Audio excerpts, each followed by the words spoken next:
परमपिता परमात्मा का स्मरण करते हुए आज के सत्र की शुरुआत करते हैं। श्रीमद् भगवत गीता अध्याय 1 अर्जुन विषाद योग, श्लोक 29, 30, 31 और 32। आज के इस सत्र में एक विशेष उपलब्धि है। आप जब ये श्लोकों का अध्ययन करेंगे, हम चर्चा करेंगे, तो मैं कुछ ऐसे प्रश्न जो हमारे मन में स्वतः उठ रहे हैं, बहुत बार उठते हैं, वह समझने का एक बहुत सुनहरा मौका है। कल की स्थिति रही, कल हमने जो जाना समझा, कल का प्रसंग था कि अर्जुन अपने रथ को भगवान श्री कृष्ण से दोनों सेनाओं के बीच में ले जाने के लिए कहता है और भगवान श्री कृष्ण उसे वास्तविक रूप का दर्शन कराते हैं। एक्चुअल में वास्तविक रूप में वो जो अर्जुन देख रहा है कि मेरे माता पिता या मेरे बंधु बांधव या मेरे परिवार के सदस्य हैं, सभी जो मेरे साथ में हैं या मेरे विपरीत हैं, ऐसी स्थिति में किसी के भी मन में क्या क्या शंकाएं उत्पन्न होंगी, क्या क्या परेशानियां उत्पन्न होंगी, वही परेशानियां अर्जुन के मन में चल रही हैं। आइए श्लोक के माध्यम से जानते हैं। श्लोक 29वां। सीदंती मम गात्राणि मुखम च परिशुष्यति वे पथुश्च शरीरे में रोम हर्षश्च जायते। अर्थात मेरा मुख सूख रहा है, मेरे शरीर में कंपन हो रहा है, रोमांच हो रहा है। यानी अवसाद से अर्जुन इतना घिर चुका है, इतना घिर चुका है कि वो अब उसने हथियार भी डाल दिए। जैसे भय में, कष्ट में व्यक्ति शिथिल पड़ जाता है, उसे क्या करना चाहिए, क्या नहीं करना चाहिए, ये स्थिति समझ में नहीं आती है। वही स्थिति इस समय अर्जुन की है। क्या स्थिति है अर्जुन की, अगले श्लोक में जानते हैं। गांडीवम संसृते हस्तात् त्वक् चैव परिदह्यते न च शक्नोम्यम अवस्थातुम भ्रमतीव च मे मनः। अर्थात मेरे हाथ से मेरा धनुष छूटा जा रहा है। जैसे कई बार हाथ में पसीने आ जाते हैं ना, डर में या किसी नुकसान में या भय बहुत ज्यादा लगने लगे, कोई गलती हो जाए तो हमारे हाथ में पसीने आने लगते हैं, हमारी पकड़ ढीली पड़ जाती है। कई बार बहुत सारे रोमांच में भी यह स्थिति होती है कि बहुत हंसते हंसते हमारी पकड़ ढीली पड़ जाती है, हमारी मति मंद हो जाती है। तो उसी प्रकार अर्जुन भी शत विक्षत मन से अपने चारों ओर देख रहा है कि उसके बंधु बांधव ही तो हैं जो युद्ध करेंगे या जिनसे युद्ध किया जाएगा। इन्हीं के साथ युद्ध करना है जिनके साथ मैं खेला हूं। ऐसी स्थिति में अर्जुन बहुत भ्रमित हो गया है, इतना भ्रमित कि उसका शरीर भी साथ छोड़ रहा है। हाथ से गांडीव धनुष गिर गया है, त्वचा जल रही है। अर्थात व्यक्ति इतना ज्यादा संशय में पड़ जाता है कि कई बार हमारी स्थिति ऐसी होती है कि हमें चक्कर आने लगते हैं, परेशानियां स्पष्ट दिखाई देने लगती है कि कोई भी आपको देखकर कह सकता है कि कोई दिक्कत है क्या। मन पूरी तरह से भ्रमित हो जाता है। भगवान श्री कृष्ण इस स्थिति को देखकर मुस्कुराते हैं और समझ रहे हैं। यहां हम इस बात को थोड़ा और तरीके से समझ सकते हैं कि जिस प्रकार अंधकार को दूर करने के लिए एक प्रयास होना जरूरी है, जिस प्रकार हमें अपने मन के संशय को दूर करने के लिए उसके लिए संशय को जानना जरूरी है, उसी प्रकार अगर आपको अंधकार समाप्त करना है तो प्रकाश को जानना जरूरी होगा। प्रकाश को जानने से भी पहले अंधकार को जानना जरूरी होगा। अर्जुन की जो स्थिति है वही स्थिति हमारी भी है आज के समय में। कभी कभी होती नहीं है, हर समय हमारी वही स्थिति चल रही होती है, क्योंकि जब तक हम आध्यात्मिक नहीं होंगे, जब तक हम अपने वास्तविक रूप से परिचित नहीं होंगे, तब तक हमारी यह स्थिति छोटी छोटी कुंठाओं से भी होने लगेगी। छोटी छोटी परेशानियां हमारी लाइफ में आएंगी और हम कष्ट में जाने लगेंगे। हम समझने का प्रयास करें कि हमारे जीवन में क्या ऐसा, किस चीज का ऐसा अभाव है जिसके अभाव में हमारी अर्जुन जैसी स्थिति होती है। हम अर्जुन को दूर से देखकर समझेंगे तो अर्जुन अभी भ्रमित है। ऐसे ही भ्रमित है जैसे एक कहानी के माध्यम से समझने का प्रयास करते हैं। एक समय था जब अग्नि अग्नि का उद्भव नहीं हुआ था, प्रकाश का उद्भव नहीं हुआ था, रात्रि का समय रहता था, लोग अंधकार में रहते थे। बहुत सारे प्रयास किए गए कि किस प्रकार इस अंधकार को समाप्त किया जाए, बहुत सारी प्रार्थनाएँ की गई, बहुत सारे वेद पढ़े गए, मंत्र पढ़े गए। लोगों ने अपने-अपने हिसाब से, अपनी-अपनी स्थिति के हिसाब से, अपने-अपने एनवायरनमेंट के हिसाब से प्रयास किए कि किसी प्रकार ये रात्रि का अंधेरा समाप्त हो जाए। बहुत सारे आविष्कार हुए, अंततः बहुत सारे लोगों ने मिलकर एक निर्णय लिया कि ऐसा करते हैं, जब अंधकार शाम को आया करेगा, तो हम रात शाम से ही अंधकार को टोकरी में भरकर फेंकना शुरू कर देंगे। और जब सब लोग प्रयास करेंगे, तो एक समय आएगा जब अंधकार समाप्त हो जाएगा। हम कोशिश करेंगे टोकरी में भरकर अंधकार को और गड्ढे में डाल दिया करेंगे, किसी खाई में फेंक देंगे, किसी ऐसी जगह फेंक देंगे जहां हमें जरूरत नहीं है। धीरे-धीरे अंधकार समाप्त हो जाएगा और यही प्रयास प्रारंभ हो गया। सबको अच्छी भी लगी। अरे! जैसे जिस प्रकार किसी वस्तु को एक स्थान से दूसरे स्थान स्थापित कर दिया जाता है, विस्थापित कर दिया जाता है, ऐसे ये भी अच्छा रहेगा। अंधेरे को टोकरियों में भर-भर कर गड्ढों में डालते रहेंगे, एक समय आएगा अंधकार समाप्त हो जाएगा। परंतु अंधकार फेंकने की इस प्रथा में अंधकार फेंका न जा सका। अंधकार अगर फेंकने की वस्तु होती, धकेलने की वस्तु होती तो अवश्य ही धकेला जाता, परंतु अंधकार तो एक अंधकार है, एक स्थिति है। परंतु उस गाँव में किसी व्यक्ति का विवाह होता है, विवाह के बाद वधू घर पर आती है और प्रथम दिन है, सभी टोकरी लेकर तैयार खड़े हैं और एक टोकरी उस वधू के हाथ में भी पकड़ा दी जाती है। बोले बेटा, हमारे गाँव की परंपरा है कि जब ये अंधकार आता है, तो हम इस अंधकार को फेंकते हैं। आप भी आज से इस प्रथा का निर्वहन करोगे, आप भी इस प्रथा को मानोगे और ये लो, ये एक टोकरी तुम्हारी हाथ में देते हैं, इससे आप भी आज से प्रयास करो। वह सुनते ही हँसी सबको आएगी आएगी, अगर कोई आज प्रकाश वाला व्यक्ति उस समय में चला जाए तो। परंतु उस समय तो ये बहुत आवश्यक लगता था। उस वधू को भी हँसी आई, उस बहू को। उसने कहा मुस्कुराते हुए, "ये कैसा प्रयास कर रहे हैं हम? आइए, एक छोटा-सा और प्रयास करते हैं।" उसने एक दीपक लिया, उसमें तेल डाला और एक रुई डाली और 2 पत्थरों के घर्षण से अग्नि उत्पन्न करके दीपक जला दिया। सभी को विस्मय हुआ, सभी लोग दिया जलाना सीख गए। जीवन के संबंध में हमारे साथ भी यही है कि जिस प्रकार वो जब तक खोज नहीं करते, जब तक किसी एक प्रथा में हम बंधे चले जाते हैं, हम सिर्फ खाना-पीना, सोना, उठना, बैठना या किसी एक ही ईर्ष्या में अपने जीवन को व्यतीत करना या किसी एक ही विचार में अपने आप को बाँध देना, हम अपने आप को इतना उलझाते चले जाते हैं कि वो हमारे जीवन की परंपरा बन जाती है। अर्जुन के जीवन की भी यही परंपरा बन गई कि उसने देखा था ये बड़े बंधु-बांधव हैं, हर दिन प्रतिदिन हमें बताया गया है कि यही काम करना है, जैसा कि हमने कल चर्चा की थी, कि हम भीड़ तंत्र के इतना ज़्यादा प्रभावित हो गए हैं कि वो जब जहाँ लाखों लोग जा रहे हैं, वहाँ अगर कोई एक व्यक्ति, एक गुरु यह कहता है कि आपको ये दिशा नहीं, इस दिशा में जाना चाहिए, तो हम बड़े भ्रमित होते हैं। कहते हैं कि ऐसा कैसे हो सकता है कि इतने लोग गलत हों? ऐसे ही जब परंपरा हमारे जीवन में, परंपरा को छोड़िए, हमने स्वीकार कर लिया है कि हमारा जो अपना जीवन है, वो जीवन इतने दिन से हम जीते चले आ रहे हैं, जितनी भी हमारी आयु हुई है, तो उसमें मैंने पैसा कमाया है, मैंने घर खड़ा किया है, मैंने परिवार के लिए जिया है, मैंने पढ़ाई की है। ये सारी परंपराएं ही तो सत्य हैं और हमने उस परंपराओं को सत्य मान लिया है। हम उससे हटकर कुछ भी सोचना भी नहीं चाहते। हम सोचना ये नहीं चाहते, ऐसा नहीं है कि हम अगर अलग सोचेंगे तो कुछ होगा नहीं।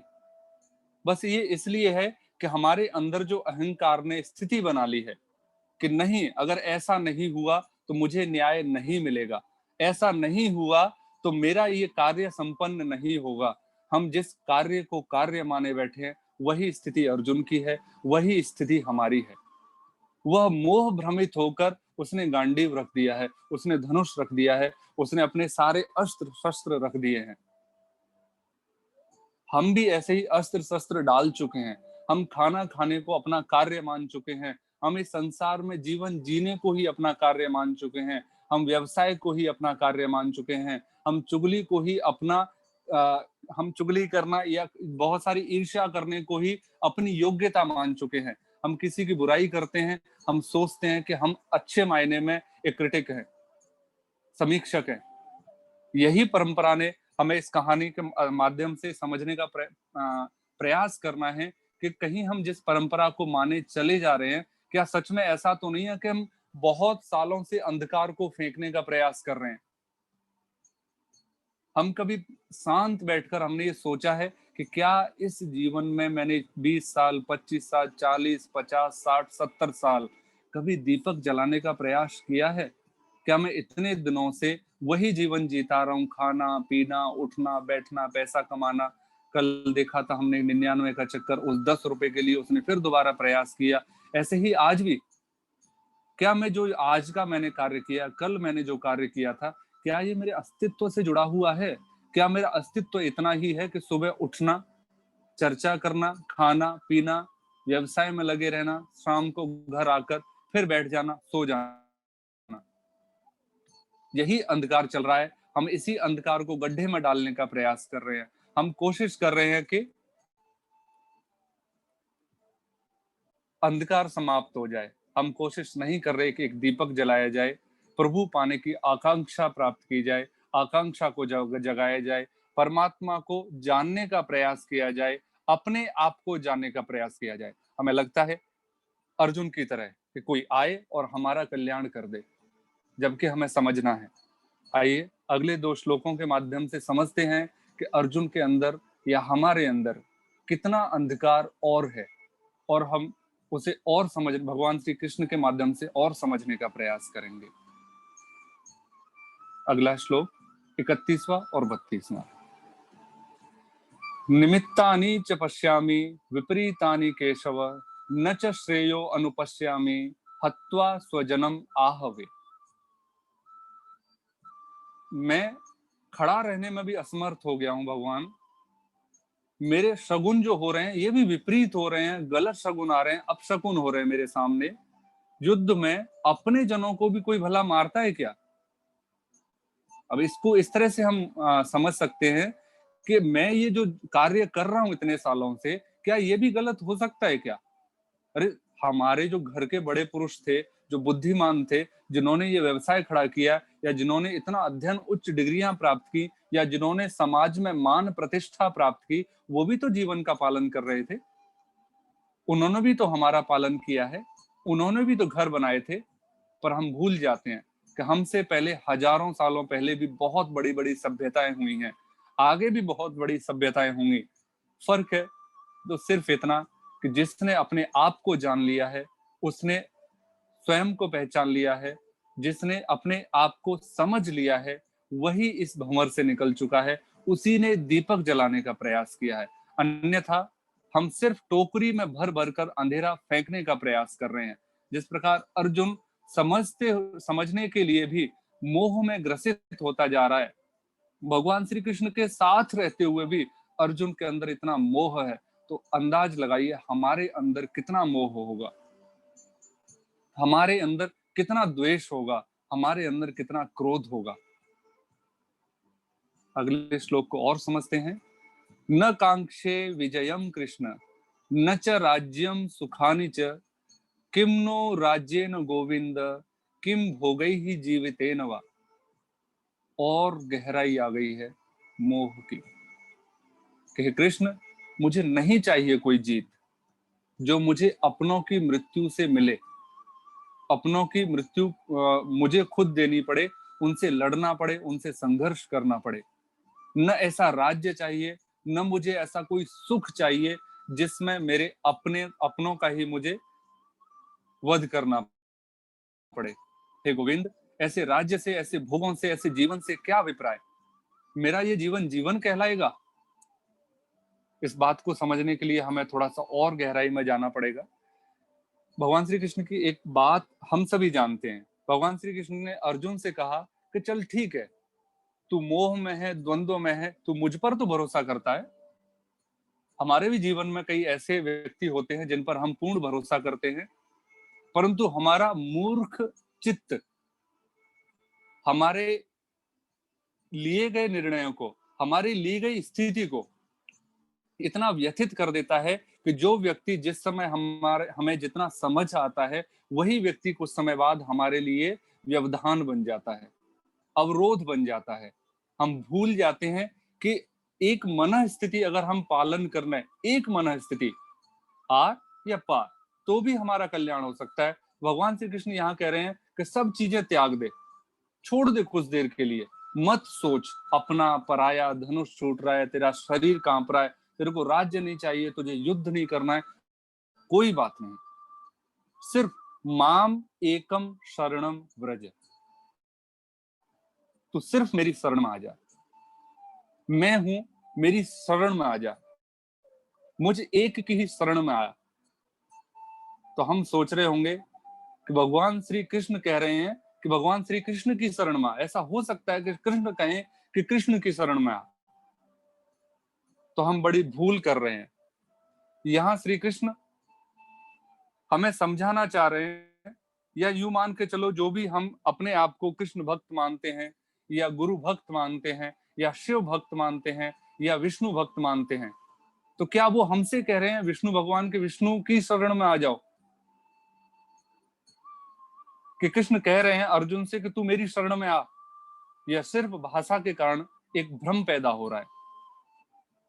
मजबूरी है भगवान श्री कृष्ण की कि उनको मैं शब्द का उपयोग करना पड़ रहा है, क्योंकि बिना मैं शब्द के उपयोग के हमारी भाषा खड़ी हो ही नहीं सकती। बिना मैं शब्द के उपयोग के हमें समझ में आता ही नहीं है कि हाँ मुझे ये कार्य करना है। मैं और अहंकार यही तो हमारे जीवन को ढो रहा है, और हमें ऐसी ही लैंग्वेज समझ में आती है, ऐसी ही भाषा समझ में आती है। हमारी भाषा अहंकार का एक इतना बड़ा लेवल है, इतनी बड़ी पहचान है कि हम उससे अलग निकलते ही हमें लगने लगता है, हम थरथराने लगते हैं, हमारी समझ जवाब दे जाती है। तो भगवान श्री कृष्ण ने कहा कि मेरी शरण में आ, क्यों? क्योंकि हमारी लैंग्वेज, हमारी भाषा वही है, हमारी समझ वही है, इसलिए भगवान श्री कृष्ण को कहना पड़ा कि मेरी शरण में आ। उस भाषा में, हमारी भाषा में मैं और तू के अलावा तो कुछ हम डिस्कस करते ही नहीं है। हमारा अहंकार इसी बीच के दौड़ में दौड़ता रहता है कि तू है, मैं हूं। मैं को पूरा करने के लिए तू, अर्थात तुझको ये कार्य करना पड़ेगा, और इसी स्थिति में, इसी भंवर में हम फंसे रहते हैं। इसलिए भगवान श्री कृष्ण कह रहे हैं माम एकम शरणम व्रज, अर्थात वहां भगवान श्री कृष्ण तो है ही नहीं, वो शरीर कृष्ण का है ही नहीं। हमें समझना पड़ेगा। आप उस स्थिति को समझिए, भगवान श्री कृष्ण अर्जुन को कह रहे हैं कि मेरी शरण में आ जा, तो भगवान श्री कृष्ण वहां है ही नहीं, वो शरीर है, वो स्थिति है। कृष्ण तो मिट गए हैं, वहां सिर्फ भगवान की सत्ता है, वहां सत्ता चल रही है। वहां कहा जा रहा है कि भगवान की शरण में आओ। भगवान श्री कृष्ण ने भी शरीर प्राप्त किया है, परंतु है तो वे एक अनंत सत्ता ही। हम भूल जाते हैं, हम एक प्रतीक रूप में चिपक कर बैठ जाते हैं, और एक मैं और तू में पुनः उलझ जाते हैं कि भगवान मैं तेरा दास, तू मेरा प्रभु। और हम कब अपने अहंकार को पालन में लग जाते हैं, अहंकार को पोषित करने लगते हैं, हमें पता ही नहीं चलता। अर्जुन को नहीं दिखाई पड़ रहा है कि भगवान कृष्ण कैसे कह रहे हैं कि मेरी शरण में आ। एक प्रश्न उठ गया उसके मन में कि ऐसे कैसे हो सकता है, माम एकम शरणम व्रज। क्योंकि अर्जुन के अंदर मोह रूपी अंधकार है, क्रोध है, काम है, लोभ है। वो इस शरीर को कृष्ण समझ रहा है, वो इस प्रतीक को कृष्ण समझ रहा है, वो उस मूर्ति को कृष्ण समझ रहा है। परंतु कृष्ण भगवान एक भाव है, एक स्थिति है, एक भक्ति है। इसलिए कृष्ण को, अर्जुन को कहना पड़ा कि भगवान मुझे अपना विराट रूप दिखाओ, मुझे बताओ कि आप ही भगवान हो। परंतु हमने तो कभी नहीं पूछा, किसी प्रश्न को जानने का प्रयास किया। इन चारों श्लोकों में यही परंपरा विहित की गई है कि हम जब दुखी होते हैं, हम जब कष्ट में होते हैं, तब हथियार डाल देते हैं, बजाय खोज करने के कि मेरा कष्ट क्यों है, इसका समाधान क्या है, इसका अंतिम पड़ाव क्या है। भगवान श्री कृष्ण को अपना विशाल रूप दिखाना पड़ा, विराट रूप दिखाना पड़ा। भगवान श्री कृष्ण कहते हैं कि इन आंखों से तू नहीं देख पाएगा जब तक तेरा मोह, जब तक तेरा लोभ, जब तक तेरा खुद का अंधकार मिटाने का तरीका तू नहीं छोड़ेगा, जब तक तू टोकरियों में अंधकार भर के फेंकता रहेगा, छोटी छोटी समस्याओं का समाधान करने में लगा रहेगा, द्वेष करने में लगा रहेगा, बातों में समाधान ढूंढने का प्रयास करता रहेगा, समाज में समाधान ढूंढने का प्रयास करेगा, तब तक तुझे मेरा विराट रूप दिखाई नहीं देगा। और भगवान श्री कृष्ण इस पूरी गीता के माध्यम से, श्रीमद् भगवत गीता के माध्यम से अर्जुन को विशेष चक्षु देने का प्रयास कर रहे हैं, और अंत में गीता के माध्यम से अर्जुन को विशेष चक्षु प्राप्त होते हैं और भगवान श्री कृष्ण के विराट रूप के दर्शन कर पाता है। आइए आज के सत्र में इतना ही रखते हैं और इन श्लोकों के समरी रूप में जानते हैं कि भगवान अर्जुन की जो स्थिति है अभी इस समय में हमारी भी वही स्थिति है, और भगवान श्री कृष्ण कह रहे हैं कि अपने अंदर इन स्थूल चक्षुओं को छोड़कर सूक्ष्म चक्षुओं से देखना प्रारंभ कीजिए, अपने द्वेष को, अपनी चतुराई को, अपने अपने तरीके को छोड़ने का प्रयास कीजिए। आप देखना जरूर आप सरल होंगे, और जब आप सरल हो जाओगे आपके अंदर एक भाव प्रकट होगा जो आपको अपने अस्तित्व से परिचित करवाएगा। आइए समापन की ओर चलते हैं परमपिता परमात्मा का धन्यवाद करते हुए। हे परमपिता परमात्मा, हमें इसी प्रकार सन्मार्ग में नियोजित रखना, हमारी बुद्धि को सरल बनाना, हमें मेधा प्राप्त कराना, हमें सन्मार्ग में लगाए रखना, हमें अपनी शरण में लगाए रखना, लगाए रखना, लगाए रखना। सभी का बहुत बहुत धन्यवाद। नमस्ते जी।